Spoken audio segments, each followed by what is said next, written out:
Infelizmente, a Rússia invadiu a Ucrânia e muitos impactos vão vir por conta desse conflito. Além da perda de vidas, impactos econômicos vão ser ocasionados por conta dessa guerra. Antes de ir de fato para o vídeo, só avisar que eu não vou falar quais foram as razões para a Rússia invadir a Ucrânia e o porquê disso, até porque eu não sou especialista em geopolítica. Mas vou aqui indicar para vocês duas pessoas que eu tenho escutado bastante e têm falado sobre esse conflito. A primeira é o Fernando Urit, ele tem um canal no YouTube, já vem falando sobre isso faz algumas semanas. E além dele, o Oliver Stunkel, que é especialista em geopolítica, não tem canal no YouTube, mas ele participou de vários podcasts e entrevistas nos últimos dias falando sobre o conflito. Porém, é importante eu reiterar aqui o que está acontecendo para vocês. Acredito que a maioria já sabe, mas a Rússia invadiu a Ucrânia. Ucrânia é essa que fazia parte da antiga União Soviética.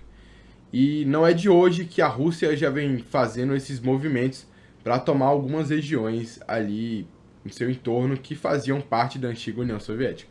Primeiro falar que a guerra é muito cara, não só do ponto de vista do investimento bélico que tem que ser feito, mas também do investimento em pessoas, né? Porque pense que as cidades elas meio que param quando tem uma guerra e as empresas elas também param, as pessoas param de produzir, reservistas vão para a guerra ao invés de estar trabalhando, o que impacta muito na produção de um país.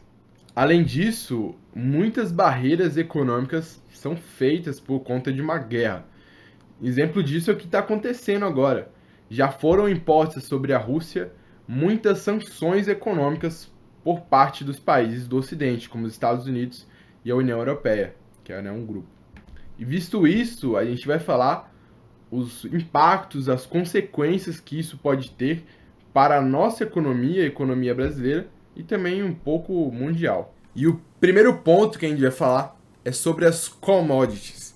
Tanto Rússia quanto Ucrânia são grandes exportadores de algumas commodities.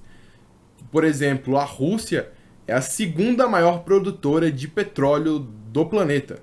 Então, os mercados eles ficam com receio de que tem uma diminuição na oferta, diminuição na produção da Rússia.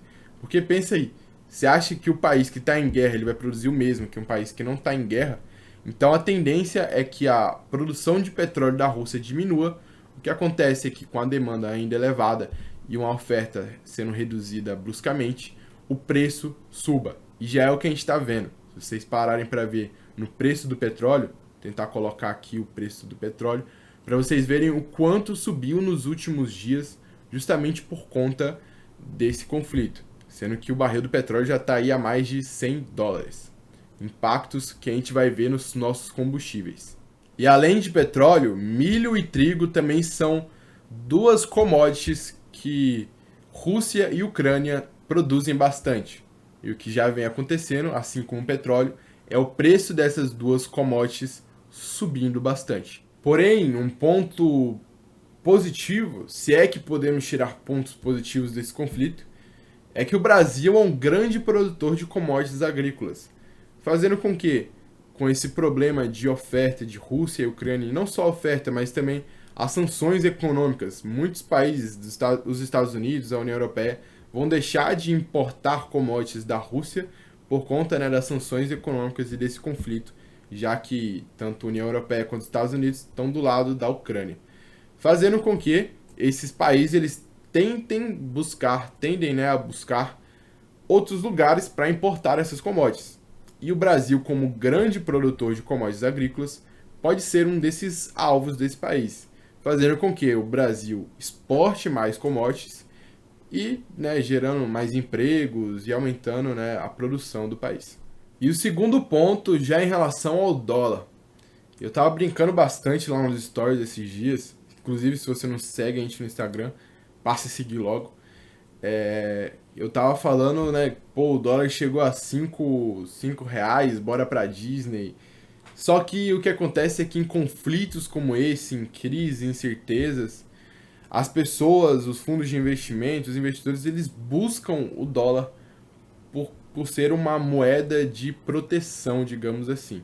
Se você pensar novamente naquela regra de oferta e demanda, com as pessoas buscando muito o dólar, a tendência é o dólar se valorizar. E o que a gente já viu isso nos últimos dias, né? A gente viu que o dólar, ele estava caindo bastante no começo do ano, só que com esse conflito de Rússia e Ucrânia se estendendo, né? A Rússia invadiu na Ucrânia, o que aconteceu foi o dólar tendo uma leve subida. Eu vou tentar colocar aqui para vocês. Terceiro ponto, também falando do comportamento dos investidores, é que a gente provavelmente vai ter muita volatilidade nos mercados nos próximos dias. Justamente porque a gente está em momentos de incerteza. Então pode ser que agora o Putin vai lá e tenta falar com o presidente. Sai uma notícia, né, que o Putin quer falar com o presidente da Ucrânia para resolver tudo diplomaticamente.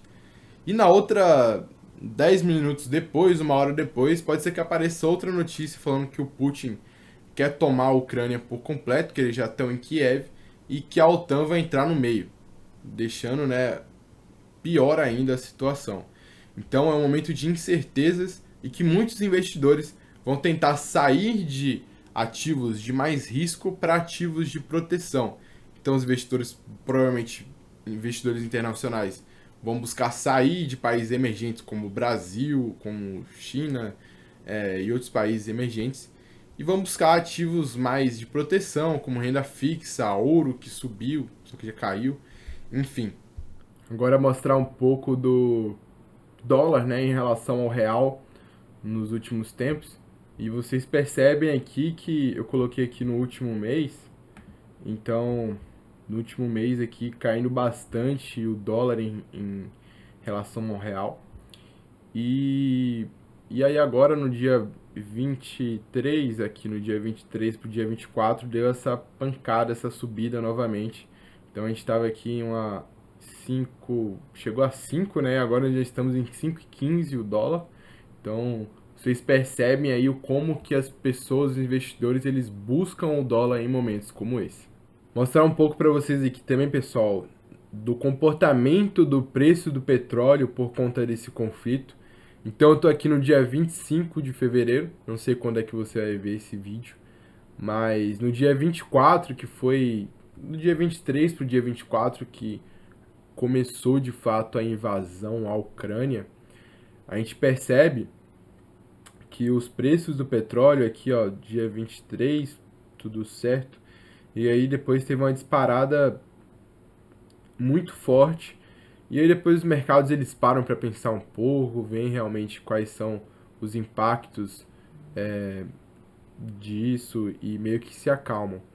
Então, muitas coisas podem acontecer ainda. O que deve acontecer realmente é uma enorme volatilidade dos preços do petróleo nos próximos dias. Pessoal, nosso vídeo de hoje fica por aqui. Espero que você tenha gostado e entendido quais são os impactos econômicos que podem vir por conta desse conflito. Peço que você curta esse vídeo se você tiver gostado. Também compartilhe com seu tio, com seu primo, seu avô, seus amigos, que também querem saber um pouco sobre esses impactos econômicos desse conflito. Segue a gente no Instagram, que a gente posta conteúdo lá todos os dias. E também, se você não é inscrito, eu não preciso nem falar o que você tem que fazer, né? Então tá. Valeu, pessoal!